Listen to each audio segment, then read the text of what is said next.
Coagro, referência na produção de açúcar e etanol.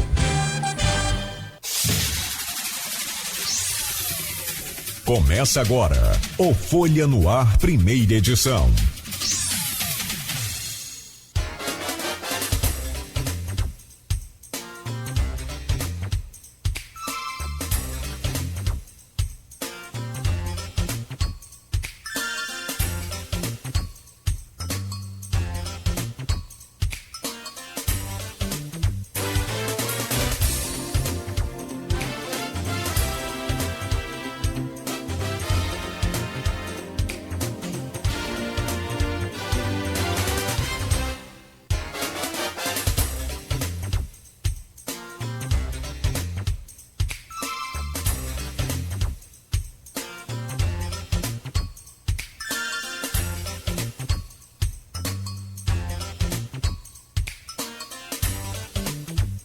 Quinta-feira, dia 27 de julho de 2023. Começa agora pela Folha FM 98,3, emissora do Grupo Folha da Manhã de Comunicação, mais um Folha no Ar, com todas as informações importantes para você começar esse novo dia aí abastecido de notícias.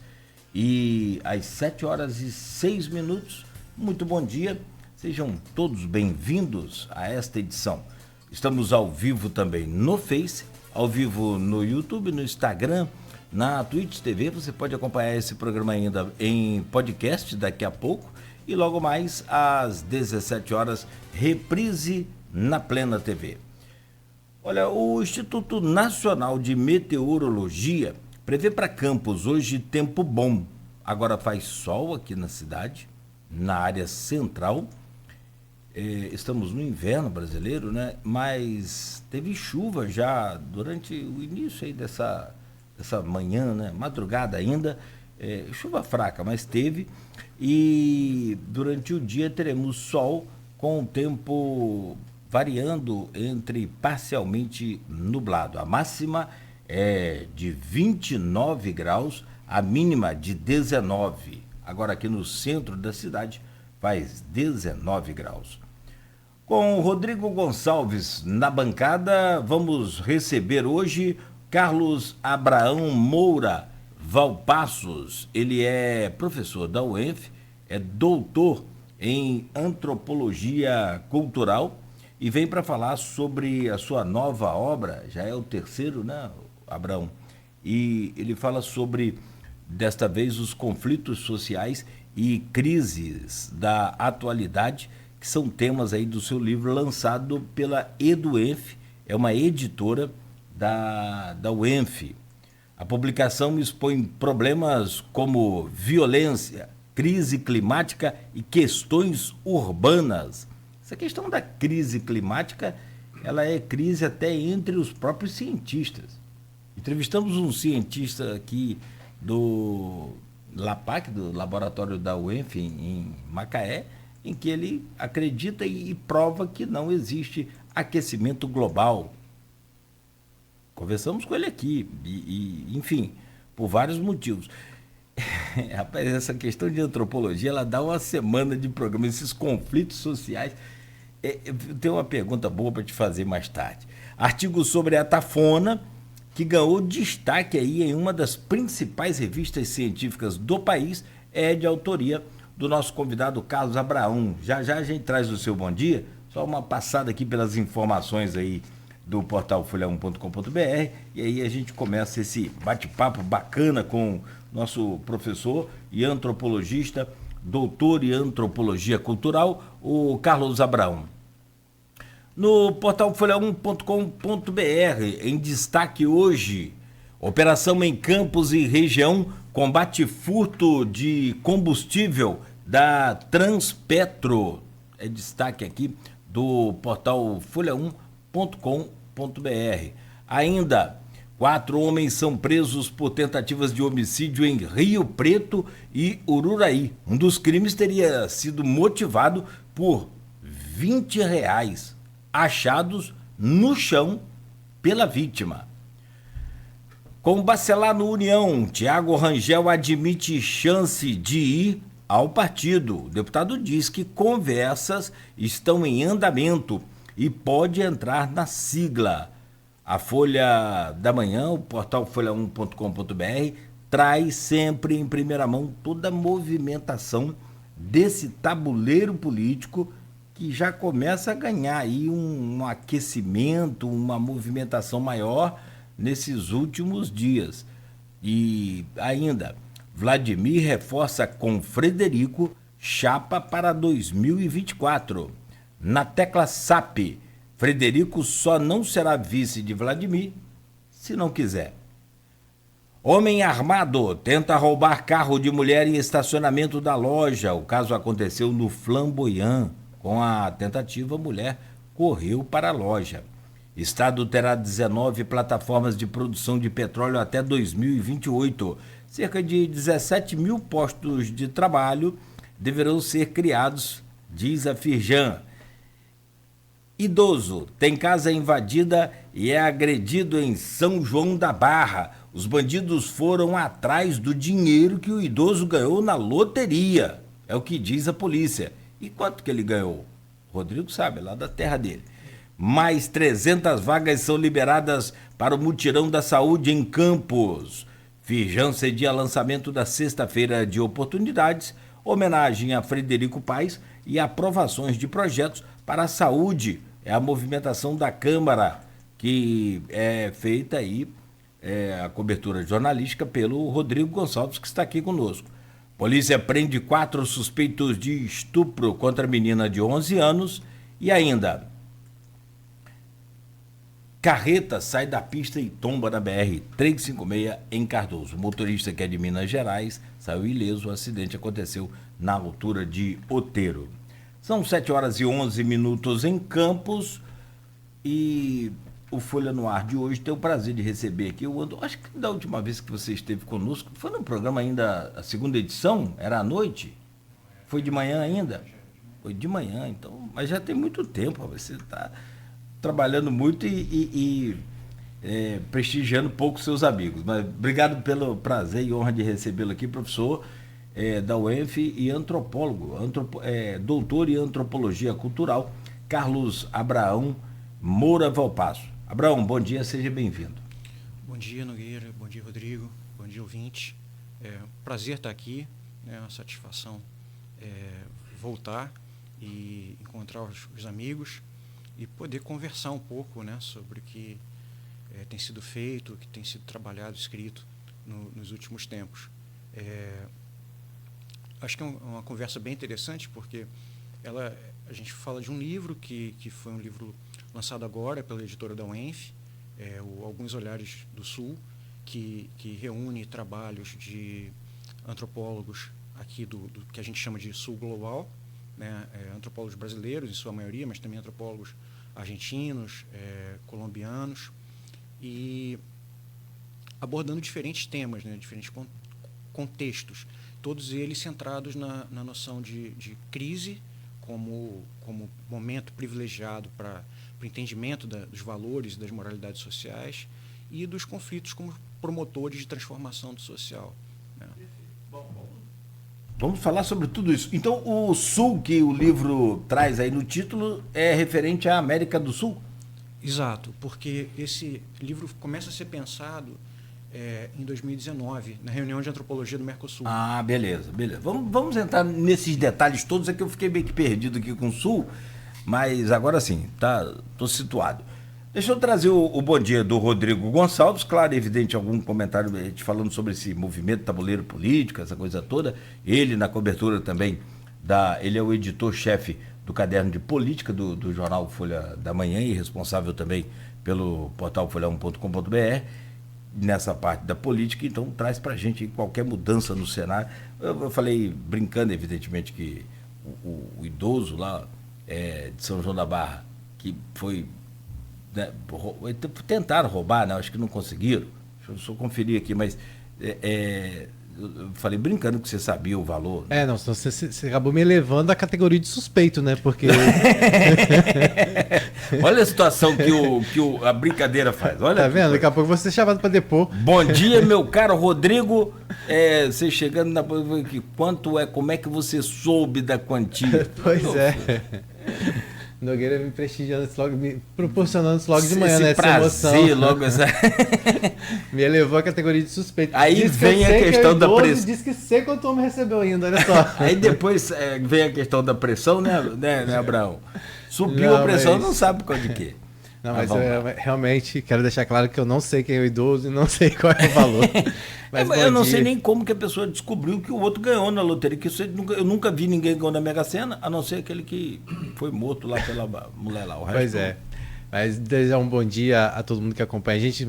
Um bom dia especial, Abraão, você, Cláudio, Beto, que está aqui na técnica, todo mundo que acompanha a gente em 98.3, não só aqui na cidade de Campos, mas também nos municípios vizinhos. Você que está em São João da Barra, São Francisco, São Fidel. São João da Barra, não posso deixar de mandar um beijo lá para minha mãe especial que está ouvindo a gente, né? Já está aí ligadinha na transmissão do Facebook. Mas também a todas as outras pessoas que acompanham a gente pelas redes sociais, pelo YouTube, pelo Instagram. É sempre um prazer ter vocês aqui com a gente nessa manhã de muita informação sempre, né? Você falou um pouquinho sobre essa questão das movimentações políticas e talvez uma das mais aguardadas dentro dessa formação partidária talvez fosse realmente a confirmação da ida do Rodrigo Bacelar para o União Brasil. Rodrigo Bacelar que foi eleito no PL, né, e já vinha tendo uma certa interferência dentro do União Brasil, né? Ele só não tinha sido oficializado ainda porque ele não tinha sido liberado pelo PL e como ele poderia incorrer na questão da infidelidade partidária, ele, né, já tinha feito as movimentações para esse novo União. Não é à toa que o chefe de gabinete dele, por exemplo, o Thompson, já é primeiro secretário dentro da executiva do partido. Então, para mim era mais que uma prova clara que o Rodrigo já tinha uma atuação dentro da União, mas agora ele foi liberado pela Altineu Cortes, né, do PL, e vai poder, de fato, assumir lá as ações. E isso reflete muito aqui em Campos. A gente tem uma Câmara hoje que do União Brasil nós temos pelo menos 3 vereadores da situação e 1 da oposição, né? Então a gente não sabe como isso vai ficar, então tem vários questionamentos que podem surgir a partir disso. Por exemplo, a Clarissa, o Antônio Garotinho, a Rosinha, eles estão no União Brasil, com o Bacelar agora à frente, será que eles permanecem no partido? Então tem várias movimentações que podem acontecer, inclusive do próprio Thiago Rangel, que tem aí, não nega a ninguém que ele tem interesse de se candidatar à Prefeitura de Campos, vem buscando um novo partido, já que ele saiu do Podemos com autorização do TRE, e agora então, né, ele tenta aí união, uma conversa que ele já tinha tido antes, quando o presidente era o Vaguinho, que depois foi para o Republicano, chegou a oferecer a vaga a ele, mas depois disse que ele não seria mais candidato pelo Republicano, né, após um alinhamento que o partido fez com o Vladimir Garotinho. Então, assim, é só para as pessoas de casa entenderem essa movimentação que está acontecendo nesse momento. Claro que isso ainda vai render muito aí daqui para frente, né, e isso com certeza vai principalmente refletir na construção das nominatas para a disputa eleitoral à Prefeitura no próximo ano. Ontem na Câmara Municipal tivemos uma sessão tranquila, os vereadores um pouco ainda atrapalhados com o novo sistema eletrônico de votação. Agora as votações não são mais feitas daquele jeito, quem é a favor, levanta a mão ou permaneça como está, isso não é mais dessa forma. Agora a votação passou a ser eletrônica, né, com um controle maior no painel eletrônico, né, mas a tecnologia ainda assusta algumas pessoas, né, e não é diferente na Câmara, onde alguns vereadores estão encontrando uma certa dificuldade lá na hora de manusear o novo equipamento, que trata-se de um tablet, na verdade, né? Mas assim, é isso. Essas são as movimentações políticas mais recentes que estão acontecendo aqui na nossa cidade. Tudo bem. Treina, só treinar que pega fácil. Sim. Não, e tem que modernizar mesmo, né? Assim, há 12 anos o sistema não passava por uma remodelação, então assim, é importante essa mudança, por mais que pareça uma medida simples, né? Mas eu acho que dá mais também visibilidade, porque você, nesse negócio de quem levantou a mão, de quem não levantou a mão, muitas vezes há um certo atrapalho. Então teve o caso do Nildo Cardoso, votou, não votou, cancelou então, a polêmica. Exatamente. Então, assim, é uma medida que precisa ser adotada, essa modernização aconteceu e Boa. vai ser... Tá sendo até interessante assistir as sessões, porque você vê lá o desespero. Não, mas não apertei, não. Tá lá, não. Algumas pessoas questionando isso, mas faz parte desse processo de modernização que você sempre bem coloca aqui, você é bem antenado aí, acompanhando. É uma coisa simples, mas que faz diferença. Tem que ser modernizado. Falar em modernizado aí, ó, tem que tirar esse negócio de papel, né? Você... ajudar o meio ambiente. Mas eu tenho ajudado aqui, até porque já são papel de reciclagem, tá? Vamos lá. Mas gasta tinta, gasta um monte de coisa. No caso aqui só caneta mesmo, né? Mas bom, meu caro Carlos Abraão, você traz esse livro e traz sempre à tona. Você tem um livro falando sobre aborto, falando sobre essa coisa, é sempre muito polêmico. E você traz aí mais uma vez uma obra que naturalmente gera também polêmica e discussão, e acho que é para esse o propósito, né? Trazer à luz aí da sociedade essas crises, essa coisa toda que nós vivemos no dia a dia. Então eu gostaria que você ficasse assim à vontade para apresentar o seu livro já nessa primeira parte aqui do programa. Por favor. Só aproveitando para falar o nome do livro todo, Alguns Olhares do Sul, Antropologia, Etnografia e Análise de Conflitos e Crises do Século XXI. Esse é o nome do livro, né, para que as pessoas possam aí pesquisar depois. A gente pode até disponibilizar depois aí o link também que tem lá dentro da UENF, né, da editora, para que as pessoas possam acessar o livro. Mas, como o Cláudio falou, eu queria que você apresentasse um pouquinho. Você já falou de como surgiu, mais ou menos, né, essa ideia de reunir esses textos que foram organizados por você, né, juntamente aí com um parceiro na montagem desse livro. Eu queria primeiro que você me explicasse como que você conheceu, né, o professor, que também é um dos organizadores do livro, o Santiago Alvarez. Como é que surgiu esse contato com você e essa ideia da elaboração dessa publicação? Sim, eu conheci o Santiago na reunião de antropologia do Mercosul de 2015, em Montevidéu, através do professor Arno Vogel, que é professor aposentado da UENF e que participou com a gente da organização do grupo de trabalho sobre antropologia política e situações de crise. E ali foi o primeiro contato que a gente teve nesse congresso. E Santiago, ele é professor da Universidade Arturo Jaureche, na Argentina. Ele é advogado de formação, de bacharelado, e fez doutorado em Londres. Então ele tem um vínculo, digamos assim, intelectual com a gente, na medida em que ele compartilha das mesmas leituras, do mesmo tipo de abordagem antropológica, que é voltado para essas situações conflituosas. O trabalho de campo dele se dá no interior da Colômbia, né, abordando contextos de violência, né, e disputas territoriais entre fazendeiros. Então ele tem um livro muito interessante chamado Leviatã e seus Lobos, em que ele fala do processo histórico da Colômbia no século XX, né, das transformações sofridas no contexto político colombiano e dos impactos disso em pequena escala. Então ele analisa os conflitos de sangue, né, em pequenos lugarejos. E aí, com essa ideia da tomada dos conflitos como situações privilegiadas, a gente se aproximou na constituição desse grupo voltado para a antropologia política e fez a primeira chamada em 2015. E aí, em 2019, a gente teve uma nova edição da reunião de antropologia do Mercosul, da RAM, foi em Porto Alegre, e a gente reelaborou o grupo.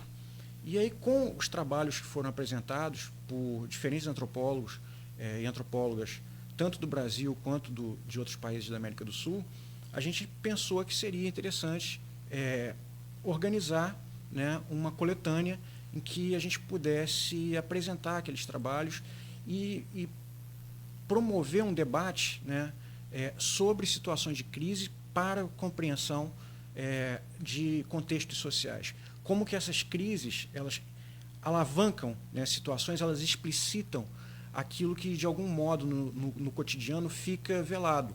Então, a partir dessa premissa, a gente convidou as pessoas para que elas apresentassem seus trabalhos, e passou, aí acho que a gente começou a chamar os livros, os capítulos em 2021, só terminou de receber em 2022, e foi o processo de revisão, de articulação. Então,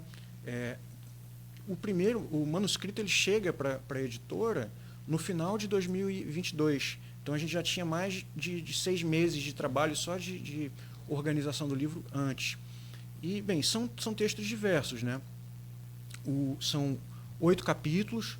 O primeiro deles fala sobre a questão de uma situação de crise na Colômbia, onde guerrilheiros das FARC, das Forças Armadas Revolucionárias da Colômbia, entregam as armas, e numa política de negociação com o Estado colombiano, de fim dos movimentos de guerrilha. Então, eles se propõem a entregar as armas, sair da situação de guerrilha, e eles solicitam uma espécie de reenquadramento na vida civil, né? Uhum.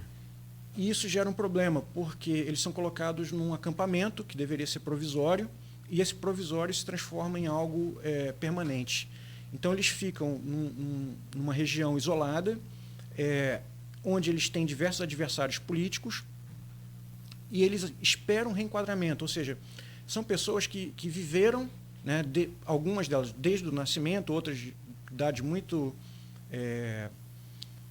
pequenas ainda, 5, 7, 10, 12 anos entraram para um movimento de guerrilha, e eles esperam receber algum tipo de formação profissional, algum tipo de documentos. Né, e isso se remete a que momento, a que ano isso? Agora, isso é 2015, 2018, o trabalho de campo foi feito. E aí o Santiago vai junto com o Pedro Pablo Palácio fazer pesquisa de campo com esses guerrilheiros. E conseguiu ter acesso fácil a eles, assim? Como é que foi isso? Fácil, eu não diria. O Pedro Pablo, ele é colombiano, ele é assistente social de formação. Então, ele já tinha um trabalho ali de interação com essas famílias que estavam sendo acolhidas. E o problema ali é que, na medida em que eles ficam esperando, eles ficam numa situação de espera, eles ficam vulneráveis. Eles dependem do Estado e, ao mesmo tempo, eles são reféns das circunstâncias em volta. Então, existem grupos de narcotraficantes, outros grupos de guerrilhas, com os quais eles têm conflitos abertos, e você acaba tendo uma sequência de assassinatos desses ex-guerrilheiros, né? Então, você cria uma situação de tensão, porque eles tentam abandonar a guerrilha, mas, ao mesmo tempo, no que eles entregam as armas, eles ficam vulneráveis aos outros grupos, e eles não possuem assim, uma proteção efetiva do Estado colombiano. Então, isso gera uma tensão continuada para esses grupos. Esse é o primeiro capítulo, né, escrito pelo Santiago e pelo Pedro Pablo. No segundo momento, a gente tem um capítulo que trata da implementação de um OPP numa favela do Rio de Janeiro, que é escrito pela Juliana Blasi, e ela trabalha ali com os desafios de articulação dessa política estatal frente a uma realidade onde você tinha a Associação de Moradores como uma entidade capaz de resolver, de administrar os conflitos localmente, né? E aí você tem uma interseção de poderes, porque você tem o Estado chegando com a UPP, com a Unidade de Polícia Pacificadora, a polícia, portanto, né? E você tem os narcotraficantes e a Associação de Moradores no meio disso, tendo que administrar os diferentes interesses, né, e se colocar num contexto em que legalidade e ilegalidade ficam flutuando ali num momento novo, né? Então, os membros da Associação de Moradores ficam entre a potencialidade de serem associados aos interesses, né, do Estado, em detrimento dos interesses dos moradores ou aos interesses dos próprios narcotraficantes. Então, você tem ali uma dimensão conflituosa bastante interessante. Depois, a gente tem um texto de um antropólogo argentino chamado Facundo Guadagno, que é sobre a experiência dos motoristas de Uber em Buenos Aires, num contexto de crise econômica. Então, ele trabalha como que a crise macro ela se articula um momento de transformação trabalhista, em que você tem uma nova forma de trabalho, que é o motorista por aplicativo, e como que as pessoas vivenciam isso e elas administram suas vidas nesse novo contexto de desemprego, de inflação, né? E onde você tem uma espécie de ideologia que está sendo propagada de um administrador de seu próprio tempo, né? De um empresário de si mesmo. E também de muito conflito, né? Porque a gente sabe que em qualquer lugar onde, eu imagino que não deve ter sido diferente lá, em qualquer lugar onde chegou o serviço de motorista por aplicativo, isso causou conflitos com outras categorias, né? E até mesmo a falta de uma legislação mais específica, né? E tiveram conflitos, inclusive, de agressão mesmo, de violência, né? Então, imagino que lá também não deve ter sido diferente, né? Sim, ele aborda isso, os conflitos com os taxistas, as pessoas que perderam emprego e aí começam a trabalhar. Tem um trecho interessante em que ele está conversando com o motorista e o rapaz diz, não, é muito bom, porque agora eu sou independente. Aí ele, mas você é independente? Aí ele, sou sim. Aí ele pergunta, mas você não depende do aplicativo? Aí ele para, dependo, né? Se o aplicativo me suspender, realmente eu não tenho como ter acesso ao serviço, né? Porque o aplicativo ele disponibiliza um serviço, ele articula... E cobra por isso, né? Cobra uma taxa significativa. Sim. E aí você tem as táticas para tentar obter maior ganho, reduzir a diferença do que você deixa para o aplicativo. E aí ele vai trabalhando essas questões de como que existe também uma vulnerabilidade, né? Uma vez que você não tem as garantias, as proteções trabalhistas, então um acidente, uma doença que você tem, como é que você fica nessas situações e como é que as pessoas representam, né? As suas próprias rotinas diante disso. Então é um trabalho muito interessante para pensar o avanço dessas novas plataformas digitais e o impacto que elas têm na vida cotidiana, sobretudo num contexto que a gente está vivendo já há algum tempo de profunda crise econômica, né? Desemprego, inflação, são coisas... Isso já antes do contexto pandêmico, né? Depois disso, a gente tem o trabalho da Daphne Cordeiro, que estuda... É o único texto que a gente fala de um contexto fora da América do Sul, que é sobre as lojas históricas do Chiado, que é uma área tradicional do centro de Lisboa, de comércio, e ela fala de um processo de gentrificação, onde você tem uma elitização, né, colocando de forma mais clara, do ambiente e uma transformação do comércio oferecido, digamos assim. E qual a posição desse comércio tradicional. E aí ela fala da tentativa, né, da luta dos comerciantes antigos, são lojas de 50, 100 anos, né, que essas lojas têm para manter a sua atividade diante de um contexto de transformação, de cobrança de aluguel, né, de nicho de mercado, de oferta de produtos. Então ela fala desse processo de resistência e articulação, onde novamente entra o problema dos aplicativos, né? Então os comerciantes reclamam, olha, antigamente a pessoa vinha aqui, comprava, tomava um café, fazia uma coisa, hoje não, você tem que ter um espaço instagramável, você tem que ter uma coisa que a pessoa possa interagir, né? Então o tipo de cliente mudou, né? O cliente não é mais aquele cliente cotidiano, virou um cliente muito de passagem, então a gente não tem uma frequência contínua. E são diferentes tipos de comércio, então você tem desafios múltiplos naquela região e que esse processo da gentrificação ele acaba sendo um desafio que a gente tem em diferentes partes do mundo, né?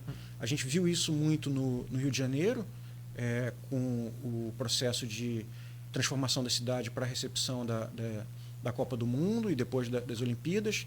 Então você transforma a cidade e você transforma o mercado imobiliário, você aumenta os aluguéis, você faz com que áreas que antes estavam abandonadas sejam procuradas. Então você tem um processo de afastamento de uma certa população, atração de outra e uma substantiva crise, né, do meio urbano.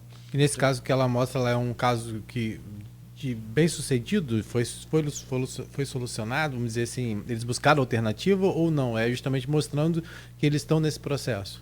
Eu acho que fica mais na parte do mostrando o processo, né? Uhum. São as tentativas que eles fazem de criar selo de comércio tradicional, de tentar valorizar esse comércio tradicional e fazer com que ele permaneça ali, né? Mas é um processo que ainda está em andamento. Mas é um bom exemplo para que as pessoas possam, inclusive, a gente sabe que em Campos, né, a gente tem isso aí muito latente, essa questão do comércio tradicional A qualidade do atendimento é horrível. Esse você quer falar também?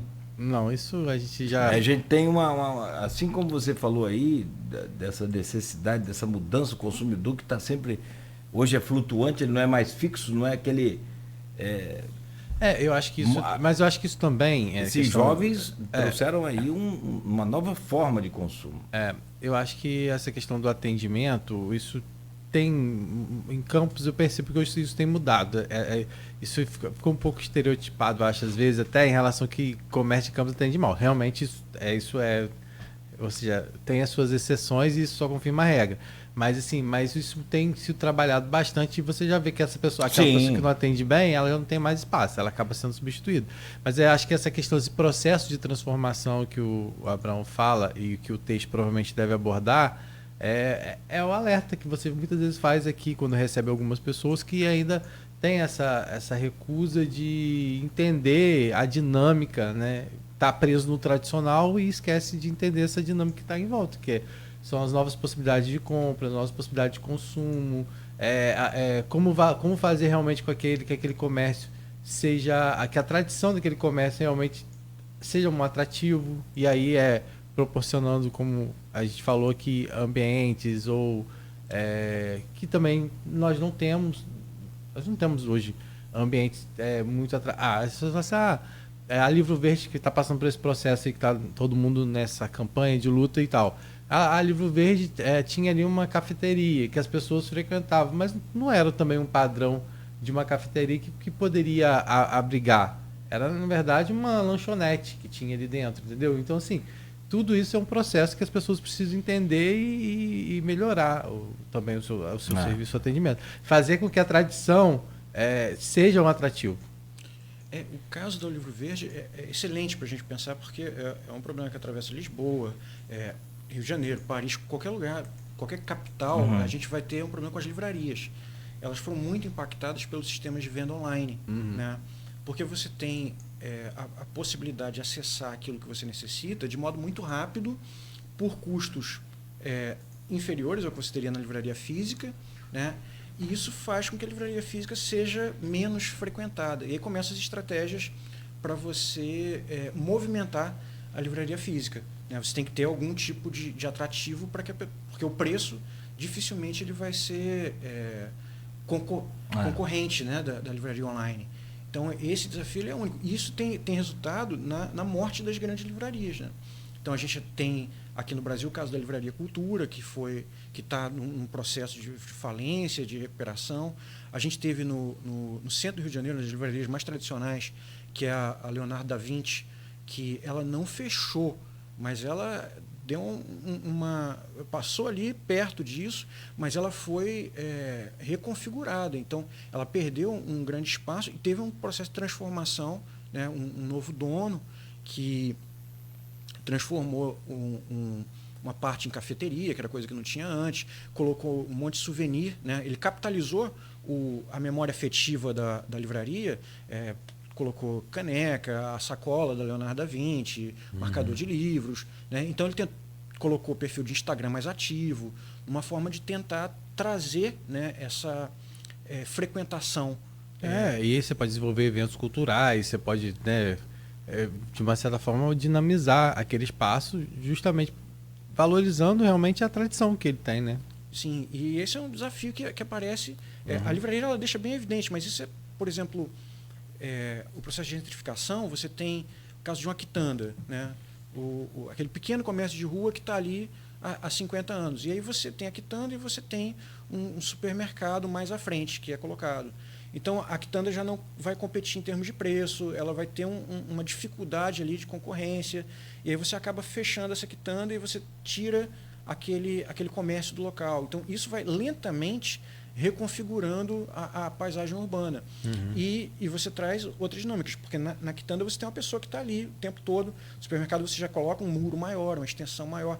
Você, na medida em que altera o comércio, você altera a dinâmica de frequentação, de circulação de pessoas. Com isso você interfere nas questões de segurança, porque no supermercado você já vai de carro, provavelmente, né? Na quitanda você ia a pé, você promovia outro tipo de circulação de pessoas. Então isso entra nesses processos de transformação urbana.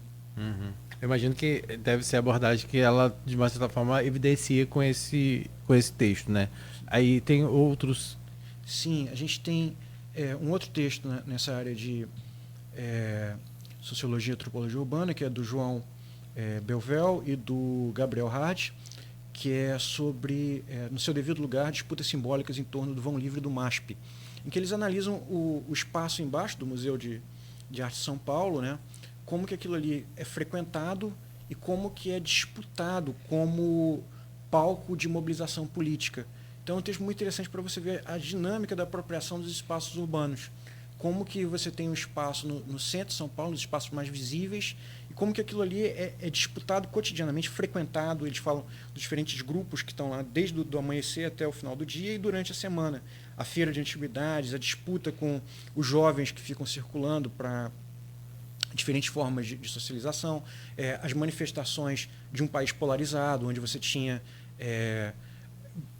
disputa pelo espaço para a realização de manifestação. Então, um grupo queria apresentar no mesmo dia que o outro, então você tinha que articular para evitar conflitos que fossem conflitos, no caso, as vias de fato, né?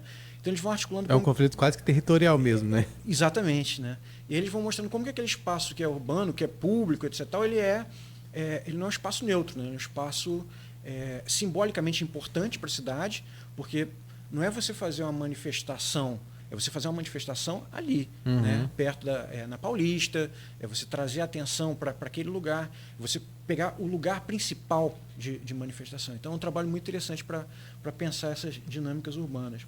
Depois disso a gente entra em 3 textos que a gente colocou numa sequência de análises sobre situações de crise relacionadas ao clima, né?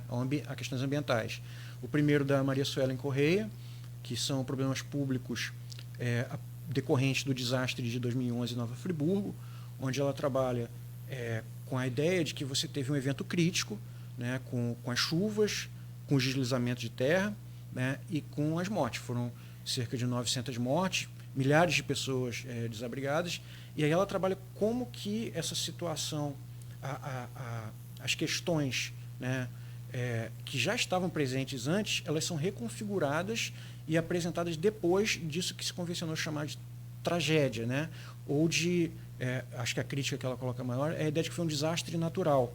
Porque, na verdade, você teve um evento climático, mas você teve a apropriação social desse ocupação evento, né? de lugares indevidos, de áreas que não poderiam estar sendo habitadas, e aí a ausência, muitas vezes, de redes pluviais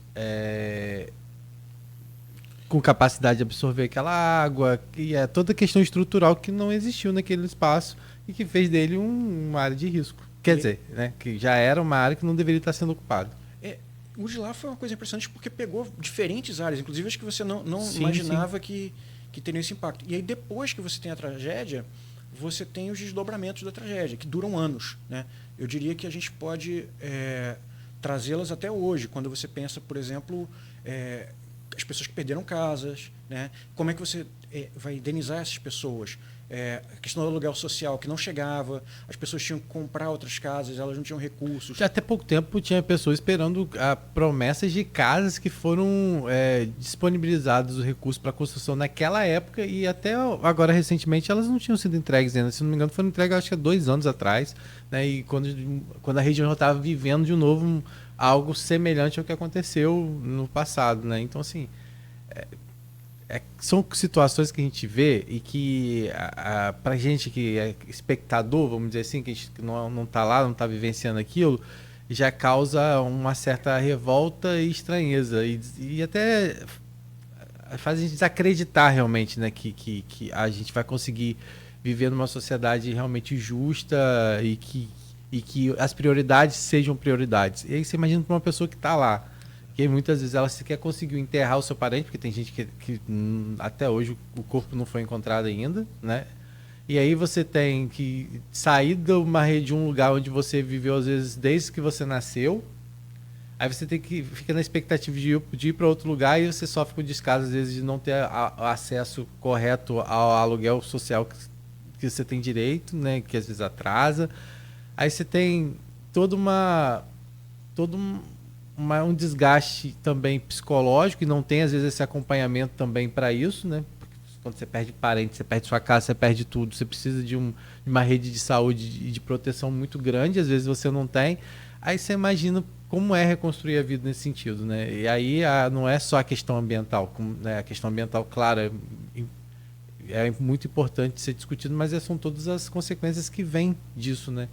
E acho que a gente pode voltar para o intervalo e voltar para falar, porque os outros 2 textos também tratam dessa questão ambiental e, né, sobre a crise climática e essas questões urbanas. Então a gente pode, depois do intervalo, voltar a falar um pouquinho nisso, e aí a gente emenda também para falar, já que a gente está falando sobre crise climática, né, e essas consequências. Você teve recentemente um texto seu publicado numa revista, e aí a gente pode aproveitar para falar um pouquinho também disso, porque tem a ver, e depois a gente volta analisando um pouco como que você também,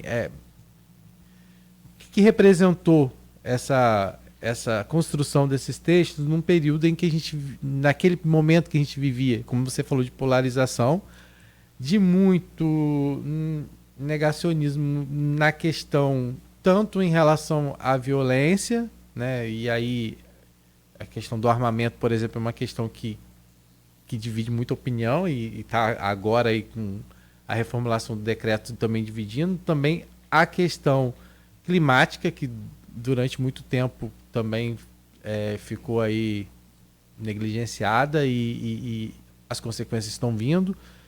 E aí a gente aproveita para fazer essa análise e como você tem visto essa mudança de chave entre o governo Bolsonaro e o governo do presidente Luiz Inácio Lula da Silva. Boa. Então, Abraão, rapidamente a gente faz uma pausa aqui no Folha no Ar. A seguir, voltaremos com esses temas aí, o seu livro e outras. Acho que essa pegada do Rodrigo aí é bem bacana, Campos, então, né, na sua tradição de conservadorismo. É bem bacana a gente falar sobre isso. E a gente vai ao intervalo. Agora são 7h46, no oferecimento de Proteus, Unimed Campos, Laboratório Plínio Bacelar e Vacina Plínio Bacelar. Voltamos em instantes com o Folha no Ar, aqui pela Folha FM.